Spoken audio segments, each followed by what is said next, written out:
Hi Chris, how are you? Good afternoon, Rod. I'm well. Happy Easter to you and your family. And to you, have you had a nice, restful, Easter eggy, chocolatey time? Yeah, I guess so. Been on holiday, came back on Easter Sunday, watched the Formula One, as I hope you did. I know you didn't. And then, yeah, nice family day yesterday. And here we are today on Tuesday, the 22nd of April, 2025. And we're recording episode 169. We certainly are. 169 gone and well into the year. Yeah, it's amazing, isn't it? I mean, we're going to be through April. I mean, I've just moved my calendar onto April because I'd forgotten to do it. So You've still got a paper calendar? I bought one for Christmas, so I've put it up. And it's got cars on it, so, you know. I never mind the country file one, with all the nice wildlife and stuff like that. I don't mind that one. But other than that, I don't. That's got pretty pictures. I suppose if you've got pretty pictures of cars, it's the same thing. Yeah, I don't mind it. It's just there and it's nice to glance at. So there you go. Fair enough. Should we dive straight into follow-up? Let's get into follow-up. So we're going to start with Windows 11 and we're going to recall the recall feature that we discussed a while ago. Yeah, so just to recap, this was launched not even to insider beta. I think it was rumored it wasn't rumored. It was released not on the testing ring, but to sort of the beta ring is what happened. And Kevin Beaumont, who is a security researcher, got hold of it and tore it to shreds. Basically, nothing was encrypted. You could get everything. All apps were open. You had to opt out of it. You couldn't delete it. Basically, everything Microsoft could get wrong about recall, they got wrong. And it led to a flurry of, us talking about it, about how dreadful it was. And lots of other people going, because it wasn't only what it was recording and then what would be unencrypted on your system, it's what you would be sharing with other people and what banking apps it would pick up and what was in your WhatsApp chat and your photographs and yada, yada, yada. And basically it was a disaster. So Microsoft walked it back pretty quickly. Is that a fair summary? Yeah, they walked it back, paused it, and then they've had another run at it, I think. They have another run at it, and now it's actually on the insider track. You need to opt into it, and a chap from Ars Technica, whose name I can't find, who wrote this article, it'll be at the bottom, and Kevin Beaumont have been back and forthing over the fact that this is now available. And they've done it a little bit better this time. They have an encrypted database. It's all built into Windows Hello and the encryption mechanisms and all the rest of it. And you've got to turn it on, and you can delete it off the system, and it seems like they're doing it in many ways a lot better than they did before. So that's slightly encouraging, I guess, that they have done it slightly better than before. And there's a very long, well-done article on this, but it seems to me they still haven't got it quite right. And I should be clear that this is largely for Copilot Plus PCs at the moment, so it's only machines that are made in 2024 that you're going to be able to opt in to get this to work with. But Microsoft Windows being what it is, the chances are somebody will get it to work on non-supported operating systems. I think that's probably fair to say. Yeah, so it's for machines largely released late in 2024, but obviously even machines released this year probably can't, some won't be able to run it, or the majority won't be able to run it. So it's quite a high spec. And you're right, it's now encrypted. You need to have a BitLocker disk, and it will use Windows Hello. I was going to say Face ID for a moment. Windows Hello to unlock and stuff. So it does feel like they've ticked a lot of the wrong boxes, which is odd why they didn't do this before, if I'm being honest. For me, it's still a little worrying because it doesn't sound like it's that smart in that, they're not running AI to detect credit card input or addresses or personal details. And I don't know, I'm not feeling that warm and fuzzy about it. Well, I don't, for lots of reasons, not the least of which is your employer decides to switch this on to watch what you've been doing all the time and, whatever it is. And corporately, I think there'll be different feelings about this if you're an enterprise compared to if you're a person. But even so, this doesn't get around the initial problems I had with it, which is if you share your screen, then all the stuff is being captured by, somebody else who does have this switched on. You don't have the ability to opt out for it. They haven't thought to opt out some apps. For example, in their testing here, password managers and encrypted messaging apps are all automatically opted in. And I think that's a mistake. You don't want WhatsApp, you don't want Telegram, you don't get iMessage on Windows, but you don't have these kinds of things where you might be chatting with sensitive things, particularly if you're the Secretary of Defense in the United States. You don't want these sensitive things being captured by this. And then potentially there are still some lingering security issues like this. So you set it up using encrypted messaging and all the rest of it. But if you switch it off, you can then get back in just using the PIN. You don't need to use Windows Hello to get back into it. So that means a partner, an abusive partner, for example, would be able to log into the machine using the the pin rather than hello, and be able to get into the encrypted messaging, encrypted recall database that was there at the back end. So I think there's still some serious concerns about this for me. Yeah, I'd agree with that. One thing I found interesting though is it will only screen record, in essence, the active window on the screen. So if you've got two windows side by side, it's only going to do the one that's got focus, which I guess is right, but I don't know. It all seems a bit of an odd feature, and it's not one that I will be turning on. Yeah, and I'm running a podcast at the moment, as are you. I have multiple windows open. I've got you in one Firefox window. I've got the screen sharing thing in another, and I've got our show notes in a third, plus a couple of other things, recording that's going on as well. As I click between them on my one screen, presumably would be shifting the focus to what it is that you're doing. So if I flip to a messenger window to type something in one of my daughters, go and get the washing in, presumably at that point it stops and goes and records, go and get the washing in. Now what if I sent them my banking details to go and buy something at the same time? It's going to capture that inside of that messaging window. So it doesn't really matter to me that it's not recording the whole screen. The fact that it's recording anything, potentially with those sensitive things, and if I haven't thought ahead to exclude my messenger to that, I think it's a problem. So I don't think this is fixed, and I think it's a feature nobody really wants.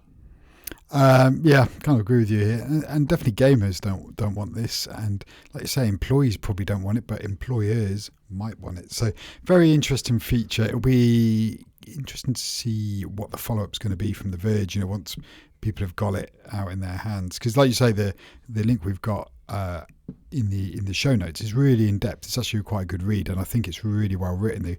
They walk you through it in a really good way. So it is worth people's time to have a look at that. But yeah, it's going to be, I think, a challenging feature for Microsoft to land. But they've obviously spent quite a bit of engineering effort on it.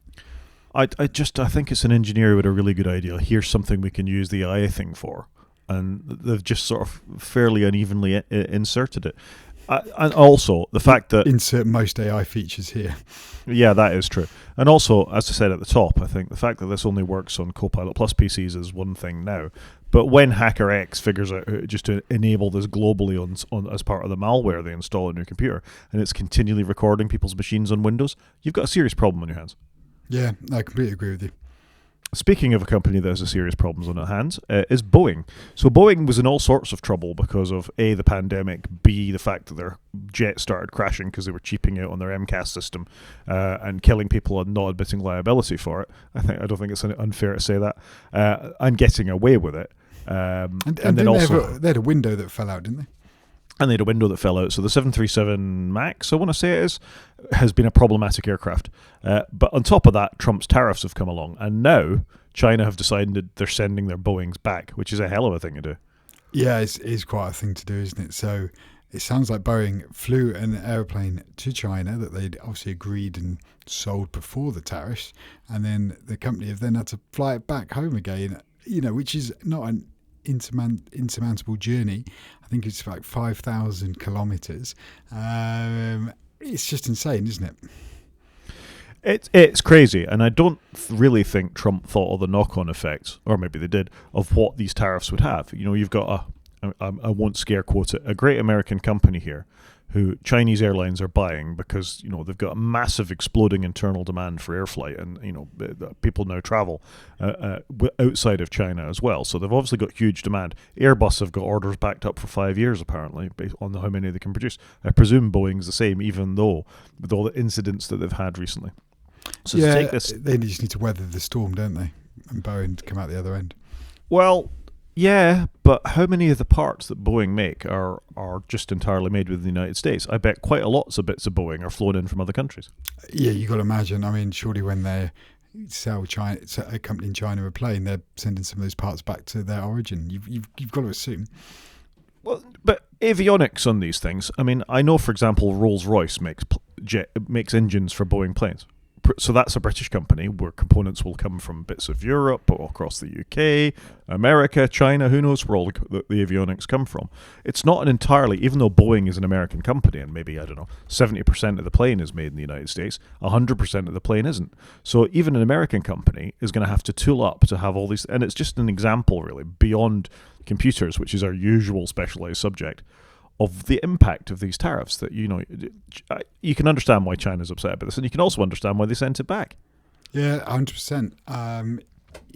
this tariff talk needs a lot more planning before being announced. I think it's very bizarre how it's all come around in the end. Yeah, I mean, the other thing you've got, I suppose, ongoing is that China have their own airliner program up and running called COMAC, the Commercial Aircraft Corporation of China, where they're trying to get their own aircraft certified for flying around. And all this will be a spur to get an internal company up and running. If you can't trust the supplier to do this, A, it's good for Airbus, B, it's incredibly good for your own domestic production of aircraft. Yeah, and you can kind of see some of the logic of the tariffs, right? We should do more in country. Yep, get it. But equally, you're now going to kill your export business. So you're trying to stop your companies within your country importing so much, fine. But now you've just killed your export business. So it's quite a dangerous game to play, this. It is. A company not playing a dangerous game is Framework. We talked about them in some depth last week. Their new Framework 13 has been released. I'm quite excited about this one, I've got to say. I'm keeping a very close eye on it. Upgrades to the internals, it's using AMD's new chips. Some upgrades to the externals, they've upgraded the keyboard so they've got less resonance when typing. Apparently, if you had the speakers all the way up and you were typing on it, you could feel a bit of feedback from the speakers and the keys, so they've strengthened the keys.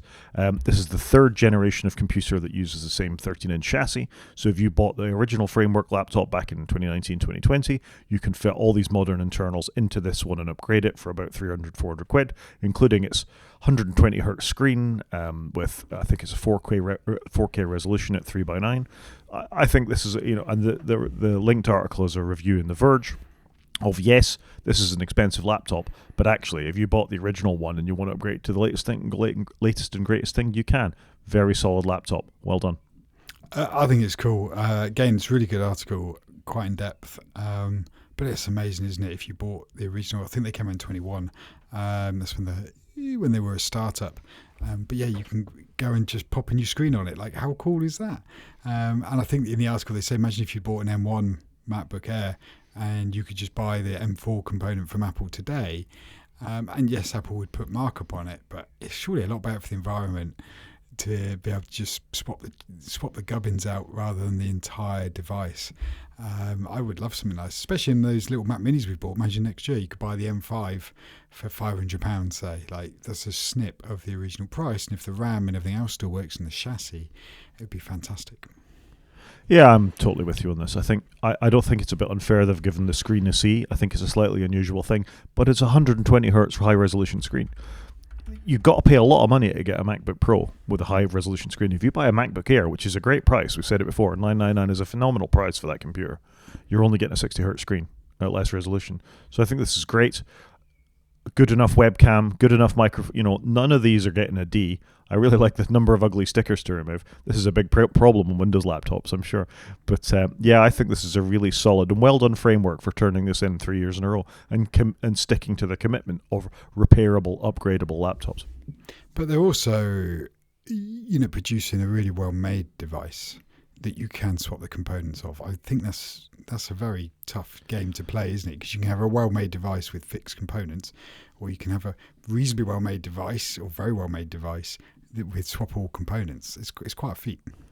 And the nice touch, and I can't remember if we said this when we went through it last week, is every single component in the laptop has a QR code. So if you're unsure how to fix it, what the part to order if it breaks or whatever it is, you scan the QR code and it takes you to a wiki article and a video on what to do, as well as the place to go and buy a new one. And some of this stuff is their own, obviously. So if you've got to replace the main board, then you're back to Framework for that. But you can flip out an SSD, the RAM, the Wi-Fi card, whatever it is you want to do with an appropriate component because you're using standard sockets. Fantastic. Yeah, it's brilliant. I really want to get one of these desktop ones. That's what I would like, because then I could just swap components as and when I fancy it. Yeah, I think it's a good thing. It's almost like computers used to be, isn't it? Yeah, like the good old days. Also, like the good old days, Google is being sued in the UK for £5 billion for allegations of shutting out rivals when it comes to advertising. So I think this is just yet another typical element of what Google does is they dominate a market and then they get sued within that market. And this is the UK for a change instead of the United States, but I'm glad we're sort of taking them to task, really. So the allegation is that Google, owned by Alphabet, contacted phone makers to pre-install Google search apps and Chrome browsers on Android and paid Apple to make it the default search on iPhones with the intention of shutting out competition. This sounds very familiar, doesn't it? This is what's going on in America too. So does that mean Google and Apple can get sued for this? Possibly. I think Apple just looked the other way and took the money, didn't they? But it's bad. It's not good, is it, at all? But again, interesting that once again the UK is beginning to take an opinion on this. And I just feel like both the EU and the UK are waiting to see how the tariff situation plays out for them before they go too hard on this. But if it all goes horribly wrong again, you can see both the UK, the EU, and the rest of the world joining China and just going, okay, we'll do our own thing then. That is my concern here. You end up with everybody doing their own thing, and we've had everybody converge, have more of an international mindset, and we're going to end up with more of a localized mindset. Well, the thing is, I mean, you see it this week in China saying, well, if you continue to trade with America, we're going to tariff you. Whereas, that's the worst case scenario. At the moment, the rest of the world is going to the United States, hang about, this isn't clever and still working as was. What you don't want is a whole bunch of fiefdoms or tariffdoms sort of springing up with variable tax rates, because that is absolutely the end of the world when it comes to financial crises, for sure. So we'll see. Trump has shown an ability to back down in most cases with everything except China at this point, so I guess we'll see. Is tariffdom a word? It is now. Okay, just checking.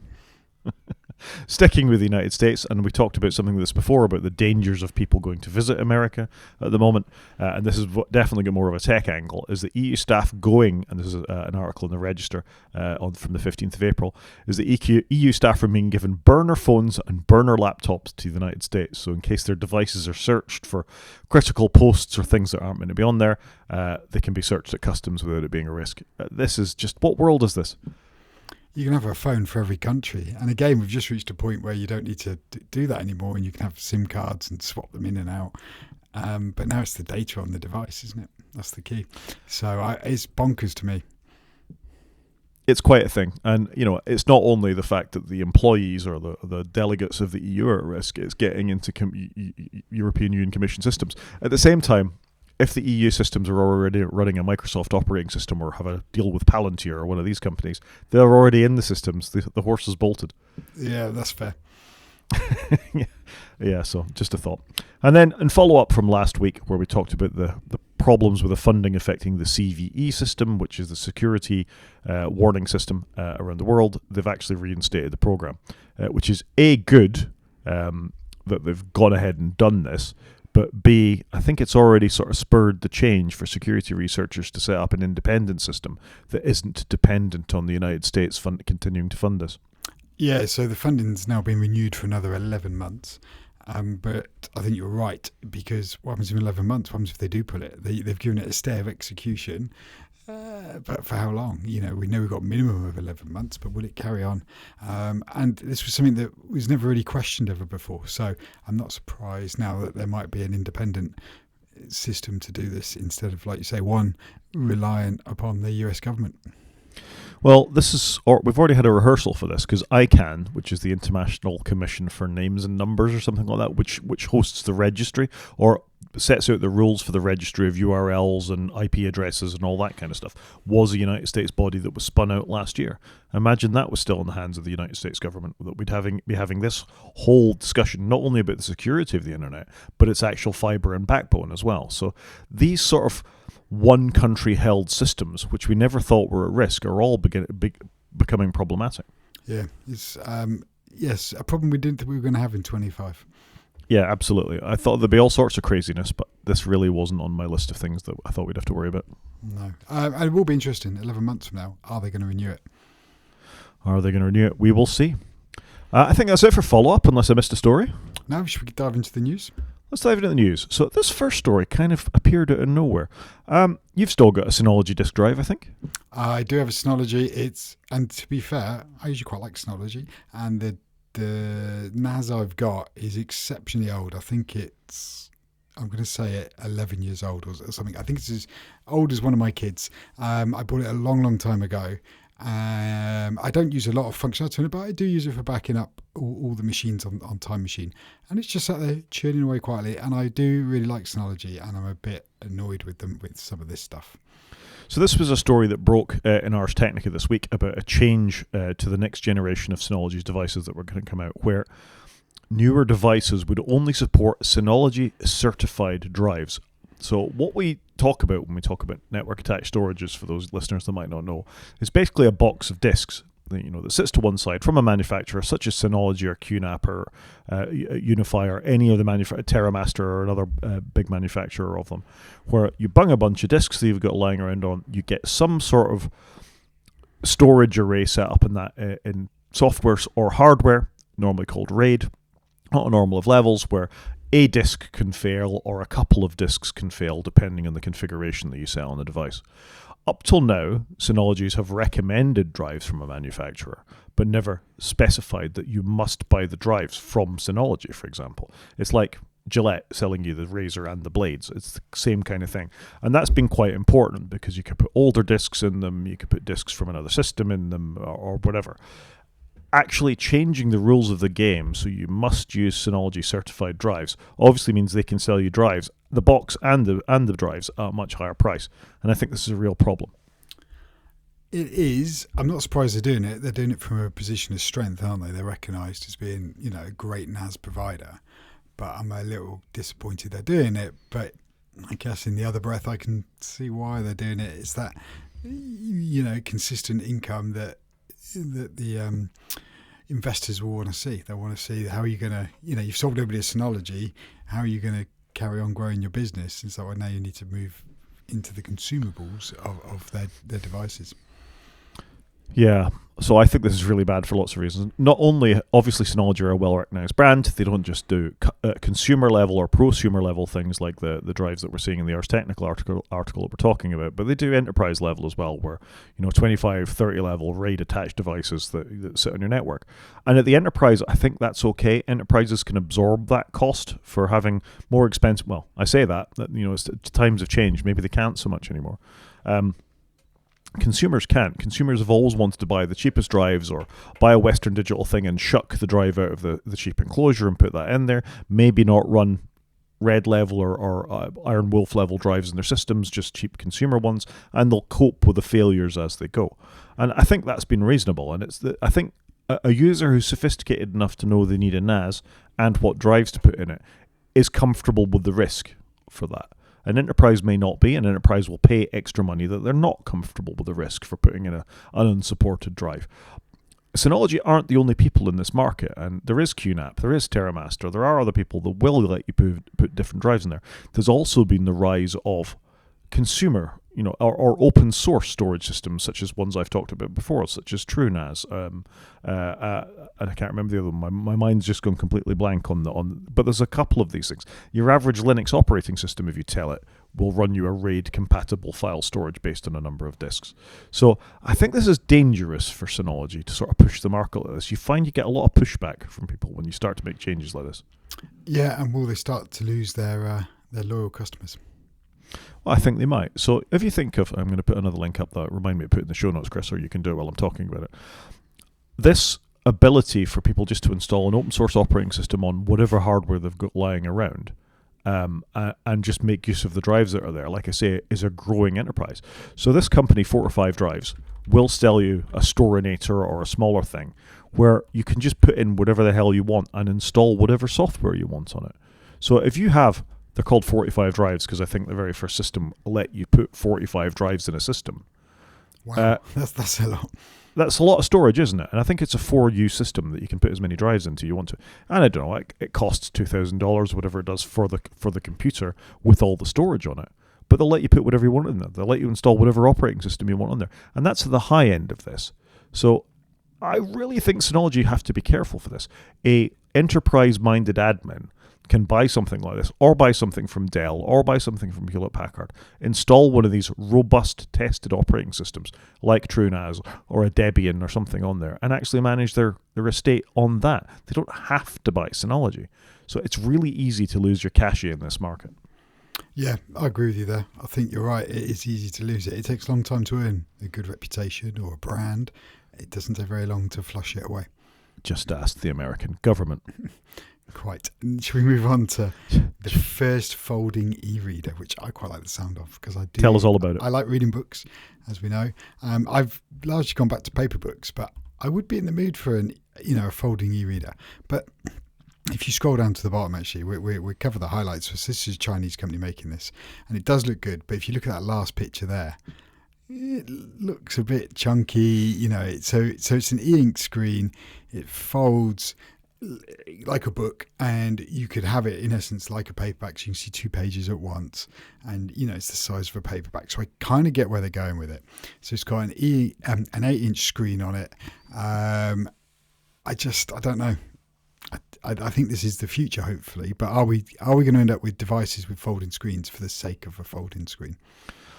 I don't know. I think if anything makes sense in this form factor, it's a book, right? I mean, we're used to opening books and reading them like this. If it's a sufficiently open operating system that you can put whatever you want to read on there, that's fine. If it is robust, that it continually stand being open and closed, as is always the concern with folding devices, I think that's a problem. It's e-ink, that's interesting. If the battery's good, I think that's fine. We have been able to cope with odd form factors if it's of sufficient benefit to us. This looks like my old Scion 3A organizer as I look at it when it's folded. It's got a bit of a bulge at one end and it closes at the other. And the picture of the gentleman holding it here, it looks quite small and neat. It looks like it'd fit inside his rather snazzy jacket pocket there, and you'd have his book with him at all time. And, if it can run a couple of other apps, great. I'm willing to give something like this a shot. I mean, obviously it depends on the price, but a colour book in your pocket that you can have as many books as you want onto, you could load a few comics on there, whatever it is you wanted. I think it's a great idea. Yeah, and the hinge will survive 200,000 bends, apparently. That's what they've tested it for, which is quite impressive. I just wonder whether this gives us anything over what the Books Palmer does, which is a phone-shaped device, long and thin. Do you need a folded screen? Do you need a book to cover multiple pages at once? Like I said, I just don't know whether we're making things that fold for the sake of it. Well, we'll see if Apple release a folding phone in the next couple of years, I guess, won't we? There is that, but there's benefit in that, isn't there? I'm on the train, I want to look at a spreadsheet. I just open my phone out and I can do that. I've got a bigger canvas to work on. Do we need to do that with books? I don't know. Have you not got like a Remarkable or one of these special writing tablet things? I did have a Scribe for a while, but I have since sold it. I've gone back to analog and just paper and pen. But this is it. I think there's a market for this kind of stuff. The fact that these kinds of devices keep getting released shows there's something there. The fact none of them are successful probably means they haven't got it right yet. But I think there's a desire for amongst consumers to have something to fit a niche that may or may not be there. But you've got to try as a company to try and see if you can make that wedge. Yeah, no, I think that's fair, and I'm device curious. I think I like to play with devices, but I've equally tried to, I think, scale back the number of devices I have in my life. Fair enough. One device we've both got and everybody's got pretty much is a large screen TV kicking around in the living room or somewhere else in the house, often more than one. There's only really 2 manufacturers, really, when you get down to televisions these days. You mostly have Samsungs or LGs that are out there, and of course there's other cheaper brands, but Samsung and LG make the panels, including for things like your screen that you're using now. And in fact, I think the one I'm using as well is actually an LG panel. When it comes to television, though, the sort of real new frontier is watching what people watch and having targeted ads. And this was a story in Ars Technica this week about LG's integrated ads getting more personal. So it will watch you watching the TV and try and analyze your emotion and then serve you ads based on those emotions, which is really quite creepy. Yeah, I don't like this. I think this is bad. Why do I need this in my life? I do have some LG TVs. I don't connect them to the internet. Occasionally I'll pop them on, download maybe a firmware update. But actually I've realised the firmware doesn't do a lot for me. So I don't really bother and I just use my Apple TV. So this is not something I want. But I do like the LG TV. They make great panels. Yeah, and that's why they're getting cheaper, is because of these advertising features. Is the bulk of people plug them in, stick them on their Wi-Fi, and then forget about it. And they do actually, to a certain extent, watch what you watch. They know what channels you are, how long you spend on them, what sources you flick to, and all the rest of it. And you and I are of a mind on this. I disconnect mine from the internet, plug in an Apple TV, and I take everything off the Apple TV. But is it worth getting the firmware updates? There may be something critical. Most of those updates are to do with adding new services. BBC Which you iPlayer don't use updates. anyway if it's offline. So I'm going to stick with my Apple TV. I love my Apple TVs. I think they're great. They are, but as in the same way I've become Linux curious, I am interested in what alternatives there are out there. The thing about the Apple TV for me is it's fast and it's reliable, and the apps are pretty much there, with the exception of the BBC and its 4K, which may be there now. I haven't checked, to be honest. But, I think you always need to have how much is it going to cost me to get out of this as well? Yeah, that is it. Yeah, what's your cost of exit? That's a fair question. It is. Should we do some rumours? Let's do it. So first off, in 9to5 Mac, they have a proposed render for the iPhone 17 Pro and its new camera island. And I gotta say, this looks awful. It just looks very... It's not great, is it? It looks very dull.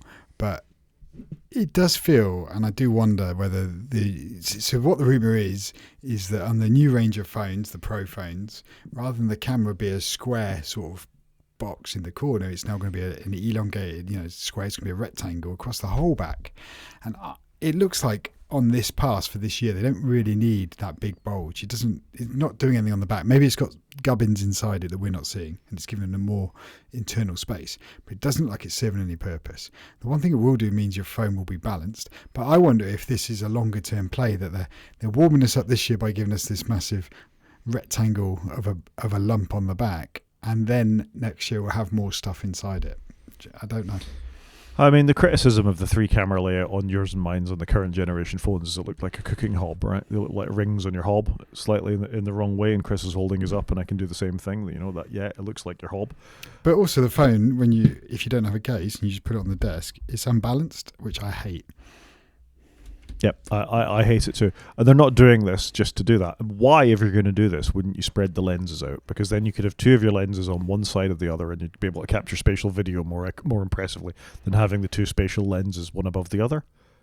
I wonder whether they're moving us somewhere slowly, because they're trying to make it look like the current one, because there's that brand recognition of the square on the back, and so I wonder if going to the rectangle is, like I say, they're just warming us up slowly, and you'll see the shoe drop with the iPhone 18 in the following year. I guess we'll see fairly soon, but it's not a pretty thing. I agree with you about the balance. If you put a case on it, you obviously don't have the problem. I've been doing a Chris and been running caseless recently, so I have been feeling the wobble. Yeah, the last 2 months I've been caseless, and it's been fine so far. Welcome to the club. Well, that means I'm going to smash it next week now. I've dared to talk about it, doesn't it? But anyway, I don't know how I feel about this. It's like they've gone half Google with a bar right across the top, but not committed to moving the cameras. Yeah, that's what I mean. It feels like, I wonder if they're warming us up for something. And like I say, you'll see it the following year. But it's so boring. Why not take a risk and actually move it? Because I don't know. I don't have a good answer. And it is a bit of a shame, because when you look at the new 16E that just came out, it's got one camera and it looks really nice. It looks very clean on the back, whereas the Pro phones don't look that good, I don't think. No, I agree. Second part of our rumour roundup, the iPhone Fold, which we've obviously heard some of our thoughts about folding devices already. Apparently there will be a camera on the outer display, but I don't know if there'll be a hole punch underneath is typically the idea with these things. Google phones have this, where they have a hole punch camera on the outside for scanning your face and all the rest of it, face unlock and that kind of thing. And for FaceTime and that kind of stuff, presumably you'd want something on the inside. Well, how do you unlock it if you've left your phone in the open state, so you've got the big screen, and maybe you leave it and it locks? How would you then unlock it? Do you have to? You don't have to look at the front to then open it around the back. So it's going to be the devil will be in the detail when they release this. It's these engineering challenges. I mean, I got to say, I quite like the idea of this. If you have a phone that's as thin as phones are, and we talked about that, was it an Oppo that was a trifold phone that was just about as thick as the USB-C port? I think that's going to be interesting and give you a nice device. And we've said before, I think Apple's operating systems are in the right place for a foldable, unlike many of the Android ones. So, I mean, it's a super interesting device, and I'm here for it, other than the fact my hesitation about American companies at the moment. No, I understand that. I'm definitely here for it, because this may replace my iPad. Yeah, that's not necessarily a bad thing. Should we move to social networking? Social networking, my favourite topic. So just 2 very quick stories. The first is OpenAI is apparently trying to build a social network. What the thinking is here, I suppose, is to get more user input directly into ChatGPT. That's probably the end game, as well as to do things like displace Google and displace Facebook and Meta and others. And X, of course, has Grok as part of its thing as well. I don't know how I feel about this really. I don't like many of the social networks that are in there. I'm not going to feed directly into ChatGPT with my thoughts and photographs though. So I think I'm kind of with you. I think this does make a lot of sense. They'd get a load of data they can scrape for free, tick. There's obviously an opportunity for an X-like competitor. So I can see that they would do this. Yeah, you can't think Facebook are going to like this very much. No, Facebook. Nobody's going to like this. Elon's definitely not going to like this. Well, Elon is an early investor in the company, definitely doesn't like this. And I think they've got a couple of outstanding legal cases as well with Sam Altman and OpenAI. And I got to say, they haven't really coated themselves in glory. Remember that sort of firing stunt and rehiring stunt and the board and the way they've released models and the whole they trained their data on everything that was out there, but the second you try and use their IP for anything else, they're all over you. I don't think they're a very noble company. No, agreed. Yeah, I agreed, but hence why they'd be perfect to make in a social network. Yeah, right. They're already unscrupulous. They don't have anywhere to fall. They've already got the right morals for a social network. So you can see it. Why wouldn't they do it? And like I say, it would give them infinite amount of data, wouldn't it? It would. One thing that has been successful for Donald Trump is he started his own social network. So when he wasn't allowed on Twitter and he was sort of restricted on Facebook, he started his own Truth Social network. Well, our own attempt at that in the UK may be about to happen. So Liz Truss, who is an ex-Prime Minister of the United Kingdom, which still boggles my mind slightly, is feeling there's not enough free speech on the existing social networks, despite she could go on Truth Social. She's going to launch her own uncensored social network to counter the lies that are on mainstream media, which I just think is amazing. How long is it going to last? Will it last longer than her stint as being our Prime Minister? Because wasn't she like the shortest Prime Minister ever, or very close to it? She was, and that's really saying something, because we've had some quite short-served Prime Ministers. But if you think what Liz Truss did, she came in, she broke the economy, and she was kicked out. I'm seeing some parallels with other parts of the United States. It's just of the world. It's just she hasn't been kicked out yet. Yeah, we've never really fully recovered, to be fair. No, and it is worth remembering that some wag on the internet had bought a lettuce and wanted to see if it would last as long as Liz Truss did, and it did last as long as Liz Truss does. And I think if she launches a social network, maybe we need like an onion or something with an even shorter shelf life. Yeah, it's gonna be interesting. I don't know. Maybe I'm wrong, but I just can't see them getting any form of market capacity on this one. I think there's enough social networks that, be you on the right, the left, or somewhere in the middle, you can find a niche for yourself. Yep, agreed. Shall we go ahead and do some media? Let's do it. So first up, in slightly sad news, it's time to pour one out for Mythic Quest. Did you watch Mythic Quest? No, if you've watched it, I probably haven't. That's usually a reasonable rule of thumb. That's reasonable. So Mythic Quest was the creation of Rob McElhenney, who has obviously bought Wrexham football team with Ryan Reynolds, and the co-creator of It's Always Sunny in Philadelphia. He's a very funny, very talented man. I watched the first season. It was excellent, I got to say. It tells the story of a computer game studio and sort of the trials and tribulations they face with a very creative individual and the people who actually need to make it in the background. It's very well put together. It is funny. First season was great. They did an amazing little COVID sketch where obviously they couldn't go ahead and film the second season, where they sort of brought all the cast together on Zoom. It was very of its time. I lost interest halfway through the second season and never really went back. And obviously Apple have now lost interest as well because they've just cancelled it. It was his longest running show, 5 seasons of it. I think 1 spin-off show as well. But that's the end of Mythic Quest, which is a bit of a shame, really. It is a bit of a shame, but if you obviously fell off it, maybe others did too. Yeah, and there was a bit of scandal with this one. They released it, and then when they got the cancellation, they went back and pulled the very last episode, or pulled elements of the very last episode. So only people that were right up to date and saw it, they had to go back and change the ending. They sort of teased an ending they've done 4 seasons, sorry. They teased an ending for a 5th, but they had to go and pull that out because that was the end. Oh no, that's bad, isn't it? You can't do that. Yeah, it's poor showing, and it kind of smacks of censorship slightly, doesn't it? I'm a believer. I think you shouldn't go. You can modify something to improve the quality of it, but you shouldn't change it and obviously you can go into the whole Star Wars debate at this point.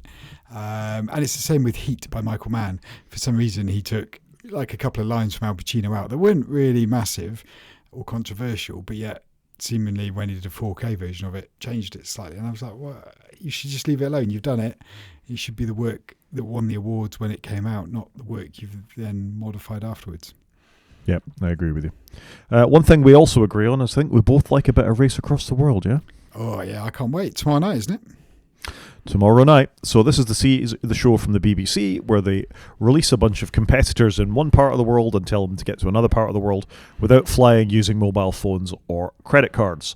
They've got to figure out their own way to get there. It's a phenomenal show. This is the 5th season, and there's been a couple of celebrity ones as well. They got a couple of checkpoints along the way. They start in China, they end in India, I think, in this particular season. Looks fantastic. So they start at the Great Wall of China, and they've got to, I think it's the southernmost tip of India they've got to get to. That doesn't sound that far, but there will be checkpoints. And obviously they could be anywhere. So I think it's going to be really cool. I can't wait to see it. I love this show. And I will be watching tomorrow night. Hopefully my children will partake. Because they quite like the concept of getting there first, but who's got the most money? You know, you've got the money and they're getting there quickly thing, and it's quite good to have those two factors, I think. And it's so well done. I think it's fantastic. So yeah, for me, this is this and Bake Off probably the highlight of the year. I think the thing I'm saddest about is I applied to go on this season of Race Across the World with my daughter, and I didn't even hear back from them. That is rubbish if you don't hear back. Even cool. a no. Yeah. Even it would have been cool. It's interesting to know where I would have been going, I got to say. Even an acknowledgement you exist would have been nice.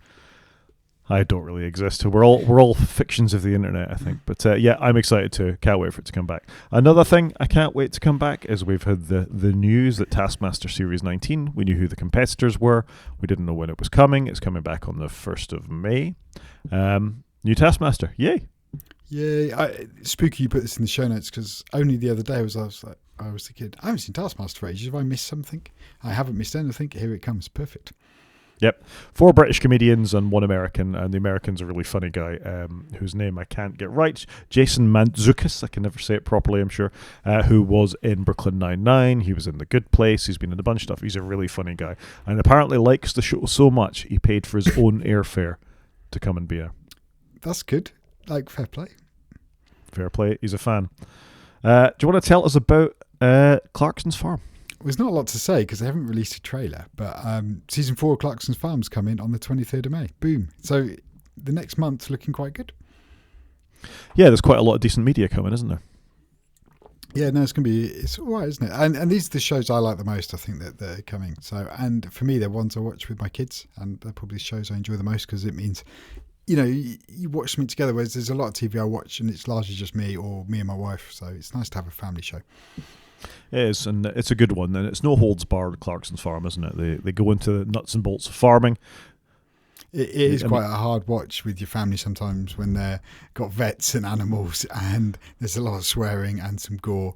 But it's been quite educational for my children, and for us, the actual Clarkson's Farm isn't very far from where we live, or his new restaurant, the pub. So it's quite nice. The kids can we drove past it the weekend, so you know it's quite real for them. Fair enough, and I see the little piglets in that, and a lot of people are quite traumatised by that. Shall we move on to one more thing? On my continuing Bond watch, I've finally done all of the Sean Connery films, except the one that's not really a Bond film.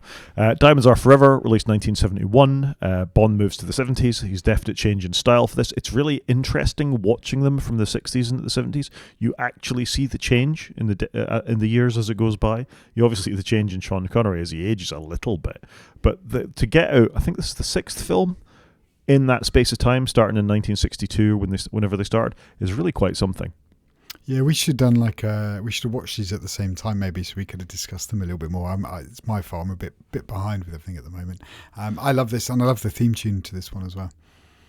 Second Shirley Bassey movie, Diamonds Are Forever, and also they're sticking with the Welsh theme, back to Shirley Bassey for there. This is a decent film. It's definitely got a 70s edge to it. You see the sort of change in the cars and the suits. Still looks good, still very cool. Not the greatest story. They sort of lean ever harder into the silliness of it, more than sort of embracing the spy side of it, which is definitely something that sort of from Russia with Love onwards has begun to go. And that's a bit of a shame, really, because a lot of the elements are there to make a really good, interesting spy film, rather than just a gadget-laden, superhero film, which is almost what they were in places. Yeah, but maybe there was a void in that superhero space back then. That's since been fulfilled by Marvel, so we don't have that anymore. But maybe back in the late 60s, 70s, there was a need, and this was what filled the need. I mean, films are about escapism, and I'm okay with that. It's very escapist, and you certainly get the feeling, particularly in the '60s films, international travel wasn't really a thing. You know, the package holiday wasn't a thing. So seeing exotic locations like California, like parts of Italy, like Sardinia, wherever they went to, was really quite compelling for people. And to see, attractive people doing cool things in those places made sense, and it worked. And, a lot of the films are good. This isn't a great one. It's not bad, and I think the 57% audience rating for this on Rotten Tomatoes is a bit harsh. I think it'd have been just over 60. But, solid. The fact that they called one of the ladies in it Plenty O'Toole, I'll leave for the listener to decide whether they think that's a good thing or worse than Pussy Galore. But yeah, it is what it is. I think with the reviews, though, one thing to bear in mind, I guess, is in some ways you want to see the reviews when it came out at the time, in the context when it was released, and then sometimes you want to see reviews over all time kind of thing, more blended version, because the world changes, doesn't it, and people's tastes change, and you might get some very young reviewers review and go, what's all this is awful, whereas some slightly older generation might be quite nostalgic about it. So I think the reviews are tricky to gauge. That's fair. I think people watching who've got as far as this are likely to be quite accepting of the art of their time, and I think that's fine. But in the string of films, this is the weakest that I've watched so far, and you could see this was why this was amongst Connery's last and why he kind of lost his taste for it. It needed new blood at this point, and I think that he knew that. That's why he went away for On Her Majesty's Secret Service, which was a great film. The new blood injected that. When Daniel Craig came along, it got better. I vaguely remember when Roger Moore comes in next for Live and Let Die. It's going to be better. So I think the silliness just increases over time as they've run out of things what to do with them. But Connery always very watchable. Half decent film, 6 out of 10, 60%, like I say. Yeah, that's fair. Should we do a couple of games? Let's do a couple of games. I love big games. So games. First off, if you haven't bought a PlayStation 5 yet, you've kind of missed out. So as part of the global increase in prices, Sony have put their prices up too. So it's just a PSA really. The disk drive one I think hasn't gone up that much, but the non-disk drive one for some reason has increased in price across lots of markets, including the UK.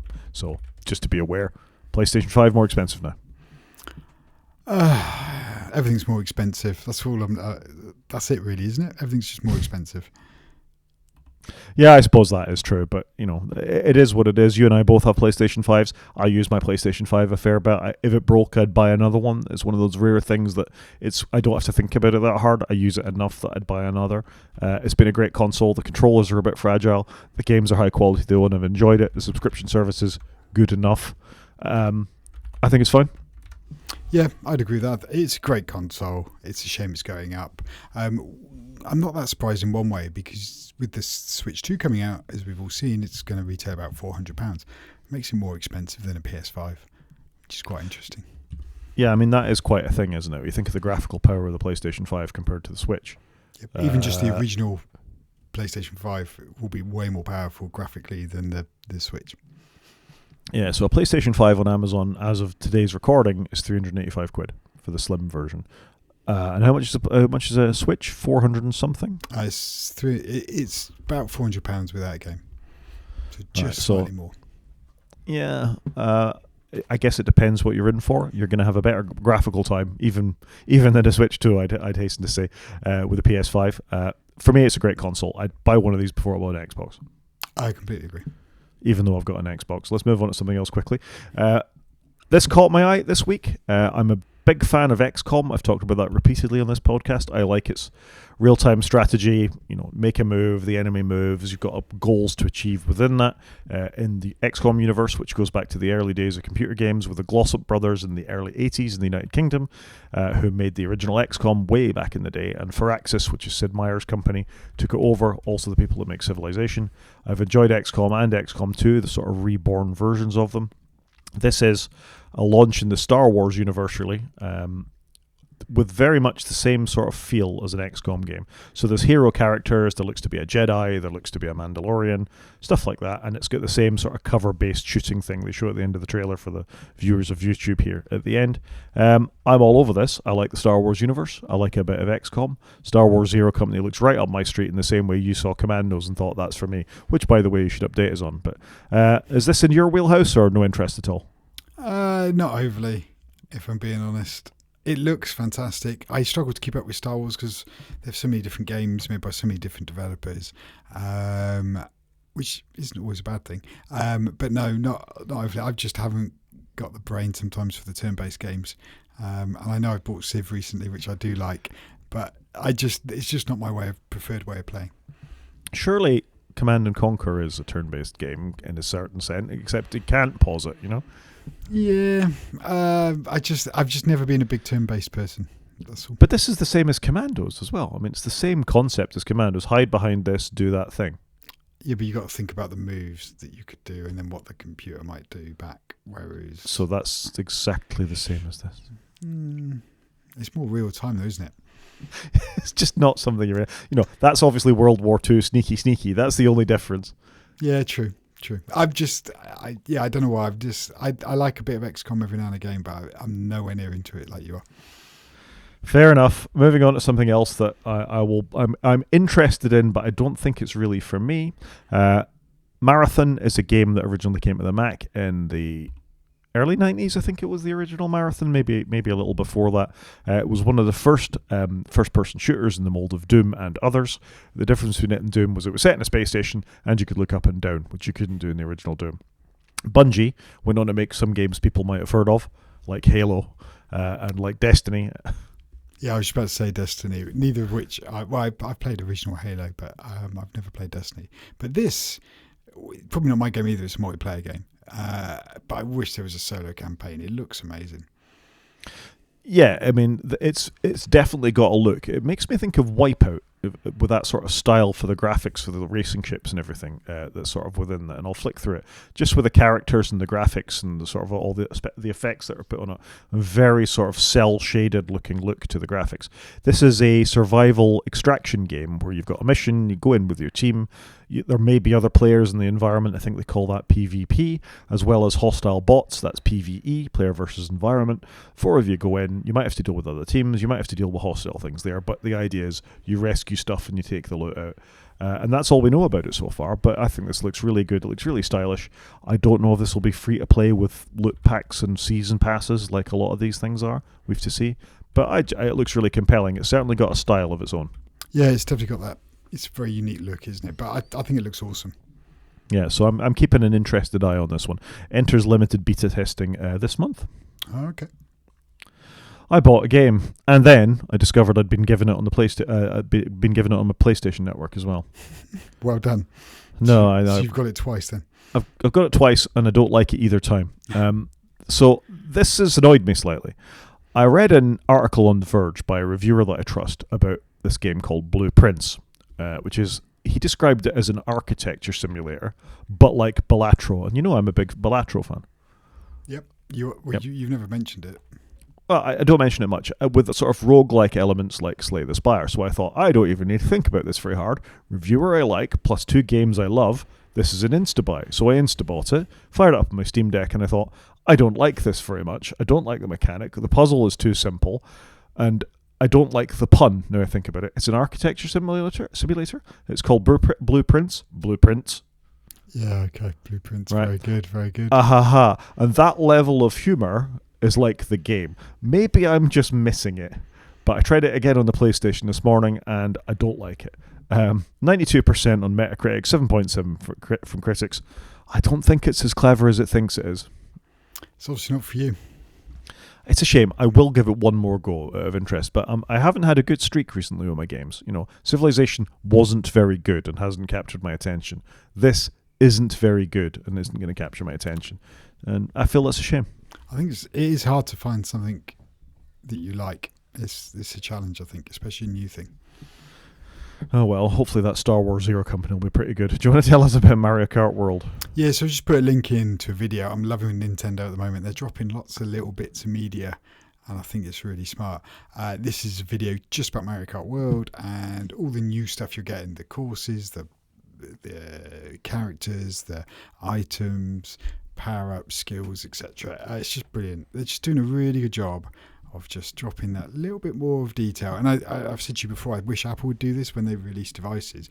Rather than giving us nothing for 3 months, why don't they give us something 1 month and then the next month and the next month, and just give us something to talk about, something to look at and to absorb, rather than just dump everything on us in massive drops. So it looks fantastic. Still want a Nintendo Switch 2. Still probably don't need another console or more tech, but I think it looks awesome, and I would love to do Mario Kart World with my kids. I think it would be awesome. Not that long to wait, I guess, before we see Switch 2 reviews, releases, all that kind of stuff. No, I really like what they're doing. I mean, it's the 6th of June, I think it comes out, somewhere around there, 5th of June. So it's not long, is it? It's 6-7 weeks. Fair enough. Should we do a main show? Let's do it. So this might be a little unfocused, I think, in the sense that, well, it's just trying to give a flavour of what we use computers for. And I thought, Chris uses an iPad. I mostly use a Mac. Of course, I've got a phone and an iPad as well. But when I distill it down, I'm not talking about work here. We're talking about what we use computers for at home. So when we go back and relax and we've got things to do, what do we use computers for? So we've both got the 5 things, probably more than that, but the sort of 5 primary things we use, our computing experiences at home for, and what we use and all that kind of stuff. Is that a reasonable summary of what we're trying to achieve? Yeah, and I was trying to stick to things I don't really do on my phone. I'm not thinking about what I use my phone for. I can do these things, some of them on my phone, but it's more what I either sit my Mac for or sit down with my iPad. Yeah, I think that's fair. So it's sort of to give that flavour, because when we talk about buying a computer for a pro, you think you might have something very specific in mind. I need it for Xcode, I need it to do my video editing, I need it for this. Whereas for most of us, you and I included, we're not at work, we're not in work mode, I'm not doing analysis on this, I'm not writing papers on this. What I'm doing is I'm using it as my home computer for the things that we do. And you're talking about the same thing with your computing experience at home. It's not how you do your job, it's how you relax or make use of a general purpose computing device. Yep, that's it. General purpose computing device. What do I do with it? Yeah, what we'd recommend other people, when we've said, oh, your father-in-law needs a computer, all he does is a bit of light email and a web browsing. And it's that kind of thing that we're trying to get at. MacBook Air M4. If anybody buying a computer, MacBook Air M4, done. So, well, maybe, but let's get to that anyway. So for me, I think the thing I use a computer for more than anything else is for web browsing. A lot of that is for researching things that I'm interested in, buying stuff, research for the show notes, whatever it might be. I've generally got a browser of some sort open. My current browser of choice is Mozilla Firefox. I go back around on it, but I've generally got some flavour of Firefox running on my computer. Be that the Flirp that I've talked about way back when, or the Zen browser that I was using most recently. I've got some flavour of Firefox, and I'm actually just using Firefox now because they added, and for viewers of YouTube, they added vertical tabs back into the main branch, and I was all over that because I like it. I love me a bit of vertical tabs. So Firefox, I think, is an essential component, but failing that, a browser, a good quality browser that I trust, that I don't get served ads into all the time, and has the features I want, like vertical tabs, is what I'm doing to do my stuff. Yep, okay, that's fair. I can see why you'd go for Firefox. It looks quite nice, by the way. It does look nice, doesn't it? And it does light and dark, and you can put default search engines, and you can have default tabs to open to. If you just open a new tab randomly, you might get this kind of thing where you get some news stories and things served to you, or places you've been, which I can live without, but you can customize that just to go to your homepage or whatever it is within that. I don't tend to bother that much because I flip around browser so much, but I think it's a nice clean interface. It renders pages very quickly. I can have decent ad blockers in it. It integrates well with things like my 1Password and all the rest of it, to make use of the plugins that I want. So for me, Zotero works really well, and if I want to, I can sync it across devices as well. So be it this Mac or my iPhone or a Linux device or a Windows device, I can synchronize my tabs and my browsing from them. I'm not mad keen that they've brought an AI chatbot into the current version of Firefox, and we've talked about the controversies with Firefox a couple of shows ago, but I think there's enough features and functionality, and it's not Google Chrome, that I'm happy still to use Firefox to do my general browsing. Do they let you turn it off? I haven't dug. This is still such a new version, I don't know. Right, okay. Because I don't mind if it's there. I mind if I can't hide it. And one thing I will say for Firefox is this new recent feature being able to edit PDFs directly. You can actually mark up and do a lot of things with PDFs directly in the browser. And I know how bad PDF management is on Windows, so I think this is a great thing that Mozilla are doing here. Yeah, no, that is cool. Moving on, unless there's any questions about my choice of browser or what I do with it, but I think everybody knows what a web browser is and what they're for. It's just important that you've got a good one. For me, because we record this podcast, and I'm not talking about the tools we use to record it, but DaVinci Resolve is an essential part of my workflow. So I do video editing, and my choice for video editing, I've talked about it a couple of times before, is DaVinci Resolve. I think it's very smooth. It works really quickly. It gets out of my way and lets me edit very, very quickly. I'm a big fan. And the fact that it's largely free for almost everything you want to do is terrific. No, that is good. I've said about this before. Video editing is something I've never done. I've never really had the inclination. But what amazed me with this is it's accessible to you for free, and then it's one you can buy, and then it's one that they make movies on at the other end of the spectrum. It's amazing how it covers all bases.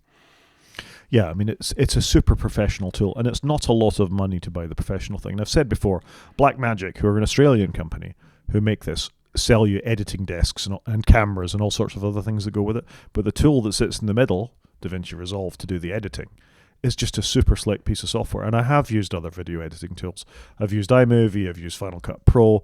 I did briefly try Adobe Premiere, but I didn't get on with it very well. But this has, for what we need for the podcast and for the odd other thing that I need to edit, it's probably overkill, frankly. But it's a really professional, really easy to get your head around piece of editing software. Which is amazing. Like you say, it probably is overkill. But if it's really easy to use, why wouldn't you? Yeah, why wouldn't you? And I think it's 300 quid or something like that to buy the professional version, which unlocks all the plugins. Works on Mac, works on Windows, works on Linux. It's a bit fussy on Linux about video cards. It really wants you to have an NVIDIA video card to get a lot of the stuff built into it. But other than that, you're up and you're running and you're off you go. You're off to the races. Cool. Yep. For audio editing, I use Logic Pro. So I've got a podcast to edit. What I need is Logic Pro. Again, massively overkill for what I need it for. Logic Pro always shows with hundreds of tracks. In fact, it's a thing Apple often show on stage, is the thousands of tracks you can import into Logic Pro and manipulate them when you're building your next dance session because you're the Chemical Brothers or whatever. I don't need that. I need 4 tracks. Our intro and outro and our speech tracks for the two of us, and I get on and edit that. But it is very intuitive to bring together. I feel it gets in my way a little bit sometimes. But, it's a very solid piece of software with only a couple of annoying features that I can live with. I really should explore others, but the thing is, I'm fast and efficient. When you and I finish recording, I can probably have the podcast posted in about 20 minutes when we're done. I'm so familiar with Logic Pro at this point. So for me, it's just a fairly essential thing for my home computing, because podcasting is home computing, needs. I think that's the thing, though. Sometimes it's hard to change software, isn't it? Because you've got your workflow. It's hard to then go and do something else. It is, and I guess this is something you haven't much fiddling with either. Nope, I've never edited audio, and I've never had any real desire. I've just never got into it. If I'm honest, my brain's just never been that interested in editing audio. I'm telling you, I'm going to have to do a challenge where you edit the podcast one week. We're going to have to balance this a little bit, so you know how to do it. Yeah, I just feel I'm just not interested in. I've never been interested in audio production. It's a skill I don't know why, I just haven't had the desire. Sometimes you've just got to learn. Yeah, that's true. Speaking of something you've just got to learn, I run a home lab. I have my own internal environment for doing all manner of things like serving the video server with Plex and Jellyfin, or serving podcasts up, my note-taking app, my NetCloud server, all run in something called Docker containers. Docker containers they're not virtual machines, but it's often easiest to think of them as virtual machines. Small isolated environments that you run very specific services in with a known build. They typically run a Linux of some sort. You can run lots of Docker machines on fairly low-powered hardware, like a Raspberry Pi. You can actually run Docker on that. So Docker is just a tool that I've become more and more familiar with over time. So I occasionally spin up my own Docker containers on the computers that I have in order to test things before I move it to my production servers and all the rest of it. I'm a big fan of Docker. It's a largely open source thing, and there are variants of it, things like Podman as well, that you can run that aren't Docker, that are even more open source than Docker's particular way of managing things. It's very simple to get your head around. You define a machine using a markup language called YAML, yet another markup language, for where you want the services to run, the image to come from, the ports to be open, the network shares or local shares to be mapped on there. Docker lets you do that very easily. I think it's worth anybody who's vaguely interested in computing spending a couple of hours getting familiar with Docker if you do want to run some of the services that I talk about from time to time on here. For example, a Red Hat variant of this, it's not called PotMat, I can't remember the exact thing, but it is a Docker variant. You can run the DaVinci Resolve app that I was talking about within that inside of any Linux environment. So if, for example, your operating system is higher than the version that's supported by the company, you can actually fire up a container, run your editing software inside of that, and have a consistent environment everywhere you go. So for me, Docker's been quite transformational in the way I use computers and what I need to do in computers. This is not something that would have appeared on a list I'd have done even 5 years ago, frankly. So I'm a big fan of Docker and the way it lets you do it. It does involve a bit of light coding as well, which Chris is going to cover in his sort of uses for a computer. But that's it for me. Any questions on Docker, Chris? Docker is one of those things I feel I should know more about. And as you said, it involves coding. I'm probably more interested in Docker than I would be in the audio editing of the podcast. I mean, the thing for a developer particularly is you've always got an own environment. So back in the distant past when you used to build websites for people, you would deploy it to a particular stack, be that Linux, Apache, MySQL, PHP. Typically, a lot of these things would have been done in. But that stack that you were deploying to wasn't always a known environment. It could be a different version of PHP, different version of MySQL, different version of whatever you were putting on. If you use Docker, you've always got a consistent build, and you can just give the people that you're giving the tools to a Docker container with all these things pre-specified to always remain on a particular major version and maybe just get patches. So that's consistency is really what Docker's about. It's like the promise of Java actually writ large. Yeah, I kind of I agree with your synopsis of it, and I think that's why I'm a little interested in it. Fair enough. And last for me, I still do a little bit of gaming on computers, so I have Steam. I use an awful lot of Steam for many, many games that I've bought and not played over the years. Not all of them work on my Mac. Most of them will work on either my Steam Deck or my Linux machine that I've got upstairs. I'd say 90% of games now work on Steam under Linux. Some of the competitive things like Rainbow Six Siege and Call of Duty, not so much. So I've got a PlayStation for those kinds of things. But almost everything else does. That's the joy of computers. It was games that got me into computers really back in the day. So I like to pay a bit of tribute now and then. And Steam is just a rock solid thing that I install by default on almost every computer that I've got. And I can at least play some Balatro or Monster Train or something on there if I do need sort of 10 minutes of downtime. And that's it. Yeah, I think... Well, I'm probably going to touch on Steve myself, so I'll do that then, but it's awesome. It's awesome. Over to you then. Over to me. So I guess like you, I've started with a browser. So I use Safari as my web browser. I have done ever since it came out. I remember it, being version 1 and it had brushed Chrome interface or brushed steel. I can't remember what they used to call it. Brushed aluminium? What do they call that interface? Brushed steel. Still, and it looked awesome, and it was just so different, wasn't it? Version 1 on the Mac. So I've been a Safari user ever since then, and I've never really strayed that far from it. I love it, and like you, I probably do it for sorting out finances, buying stuff, researching stuff. You do so much on the web these days, consuming media. So that's it really, and I just kind of like Safari. It works all right, but I should probably go and try out something else. I think because my primary device being my iPad. All the browser engines are the same, so I've always just used Safari, but I should probably flirt more with Firefox and alternatives. I think if you're not always going to be on an iPad, it is worth seeing what else is out there. Yeah, and I barely use Windows just to play games on which we touch at the end. So I just dive into Edge for that. Yeah, I mean, I think the advantage of Safari is that it works on all your things, and if you've got a tab open on an iPad, you can open it on your Mac or your phone or whatever. The disadvantage of Safari is it's the only thing Apple let you use, really. Yeah, that is it, and I should probably try others, and obviously Apple don't run on Windows or on Android, and they just keep it on their platforms. Safari is an interesting browser. It came a bit from Conqueror, which was an open source thing with KHTML, which was from the K desktop environment on Linux, and Apple sort of forked it and made it their own thing. But I mean, it's a choice. Safari is definitely, and web browsing I think is the primary reason most people use computers for these days. It's full stop. Yeah, and obviously we do loads on our phones, but sometimes you want to sit down and have a bit of screen real estate, which is why it's a joy to do it on your Mac or maybe on the iPad, because you can actually browse it and enjoy it. Yeah, and the web browser again. I do my email inside of a web browser, be it Fastmail or Gmail, or sometimes my work email. I'm logging in a web browser. The web browser is the democratizing thing. Let the Mac actually be the device it is. I think it wouldn't have done so well without the internet. 100%. And obviously we had Internet Explorer when we first started using it, which was weirdly better on the Mac than on the PC for a while, and then got very slow on the Mac and very outdated. Very slow and very outdated. Music. So I listen to a lot of Apple Music, and I do that a lot at home. And so I use Apple Music, whether it's on my iPad, occasionally on my Mac. I just find the music client, because I've been so heavily on my iPad and my phone, I just find the Apple Music client, obviously it was iTunes, just weird on the Mac, because it's not like the iPad equivalent, which is odd. Apple need to complete their harmonization of their apps, but I love music. Sometimes I wonder whether I should go and experience Spotify or something. But I love music and I listen to a lot of it.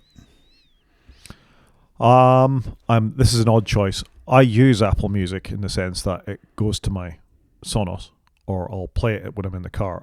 I very rarely sit with the client open on my Mac using Apple Music or listen, in that way. I'll find some other way of listening to it because the app is janky as hell. It doesn't always play iTunes, things. It's iTunes, isn't it? And they've never really done a good job of moving it forwards. I think it's a real shame because it could be a good app, and having used Spotify and YouTube Music and some of the other ones as I've done my research over the years, I use Apple Music because I get it for free, in inverted commas, with my subscription. I don't think it's a very good app though. I don't think it does music curation very well. So I get that you use it in the way that you do, and it is better on devices like the iPad, but it's not a first party Mac app that I think they should be proud of. No, I completely agree. And in some ways, it's like Windows to Microsoft, isn't it? Windows, we've joked before, has got so much legacy in it, whereas Microsoft don't always move forwards with it. And it's kind of the same for Apple and iTunes. They've just never really got it to parity. Probably the best place to listen to Apple Music is on the iPad. Or on your Sonos. If you have a Sonos. I use it on my HomePods quite a bit. Yeah. As an app, though. Photos. So I do edit quite a few photos. There's two apps I use for this. One is Apple Photos and the other is Pixelmator, which is now owned by Apple, or Photomator. So it's going to be interesting to see what Apple do with it now they bought it. But I'm a very light editor. I like just to change maybe the crop or the aspect ratio, or just tweak the dials a little bit. I don't do heavily edited photos. I like to try and keep it as real to what I've taken as possible. So yeah, I do use the Photos app quite a bit. Yeah, this isn't one for me. I take pictures. I very rarely do anything with them. I might crop them, and that's good enough for whatever the default thing is. But I got to say, photos have changed for me. There was a time I had, not Lightroom, I'm trying to remember the name of the Apple thing that you use to manage pictures. Aperture. When I used my DSLR and I took lots of pictures and I really cared about it. I don't anymore. I just have an increasingly large number of photographs on my phone that I occasionally look at or send somebody else for one thing. And I'm glad that they're there. I will occasionally go back if I'm making cards or whatever and sending them to people to find the odd thing. But I really don't manage photos anymore or change colours or do any of that kind of stuff.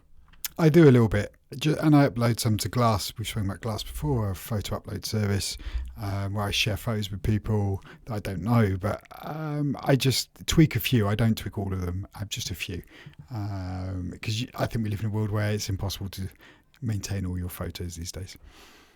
100% agree. Coding.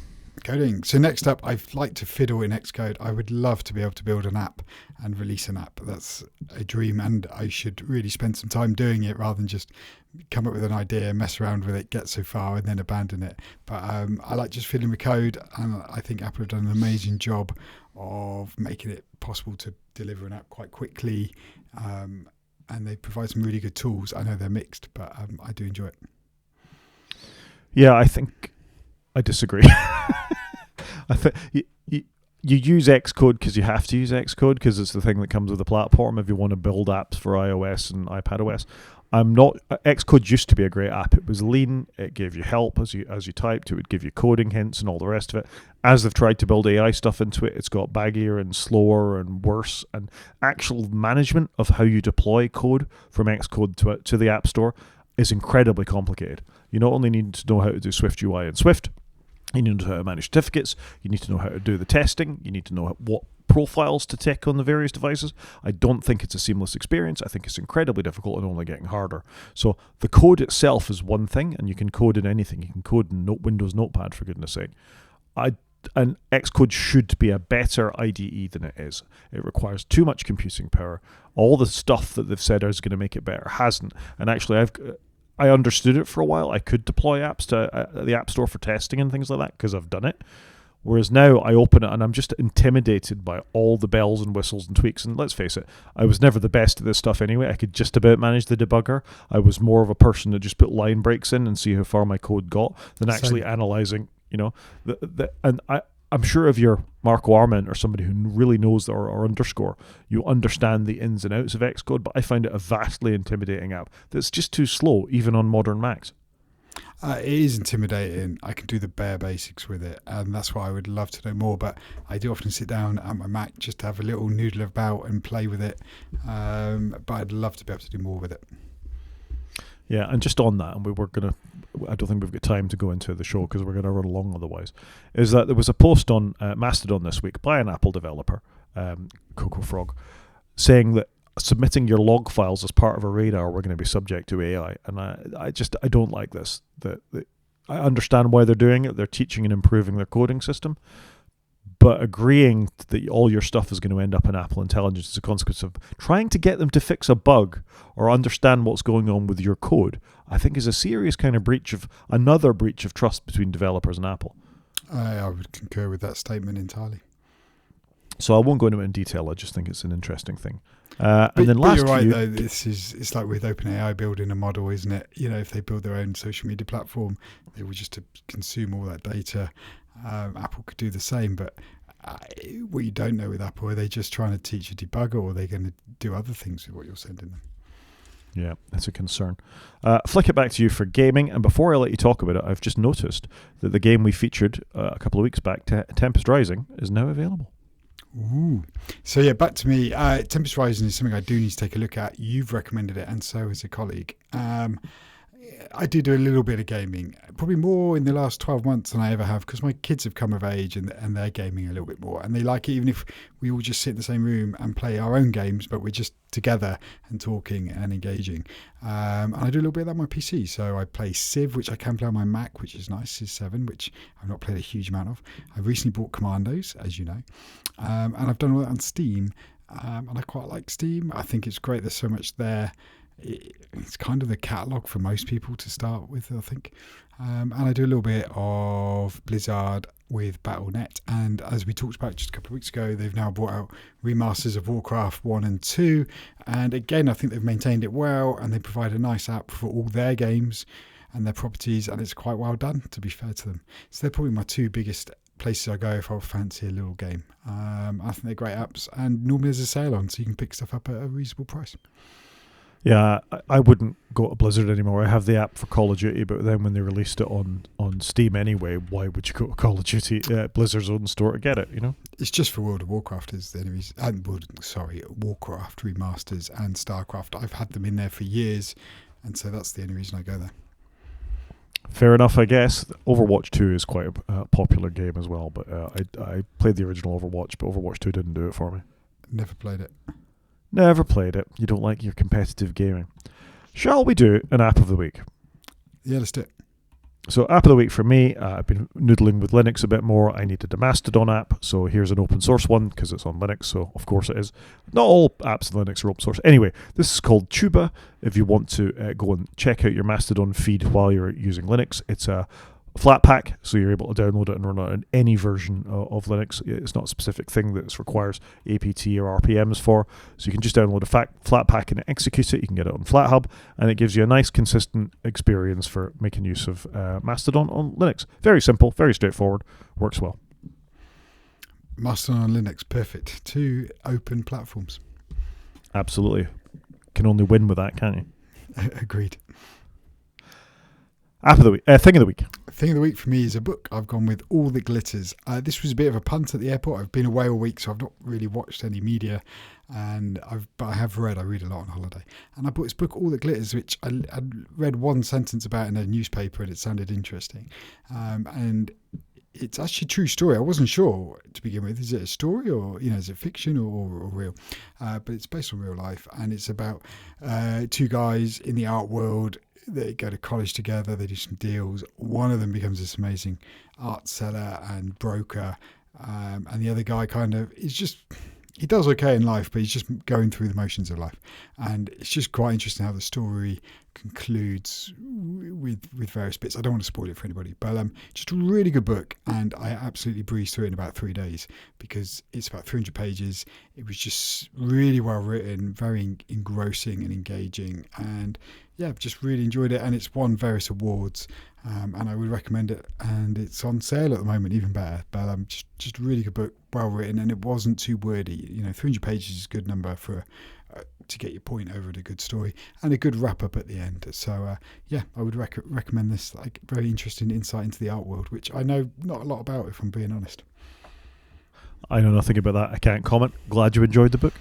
It was awesome. Genuinely enjoyed it, and like I said, it was the last minute. I was at the airport. My wife had got a book, and she goes, "Do you want a book?" And I'd already got some with me. And I thought, "Oh, go on, I'll get that." I read that, and I read the article saying they recommend this, and I just grabbed it at the last minute, and we were so glad I did. Brilliant. I think we can call that a show, Chris. Yeah, I think so. So thanks to everyone for listening. If you want to get in contact with us, Rod is at g5maniac@mastodon.scot. He's also on Blue Sky, where he's at g5maniac at bsky.social. I'm at Mastodon, and I'm at _CJP at mastodon.social. You can watch on YouTube by going to our website, click on the YouTube link, or drop us an email at wakefromsleep at protonmail.com. Talk to you next week, Chris. Cheers, Rod.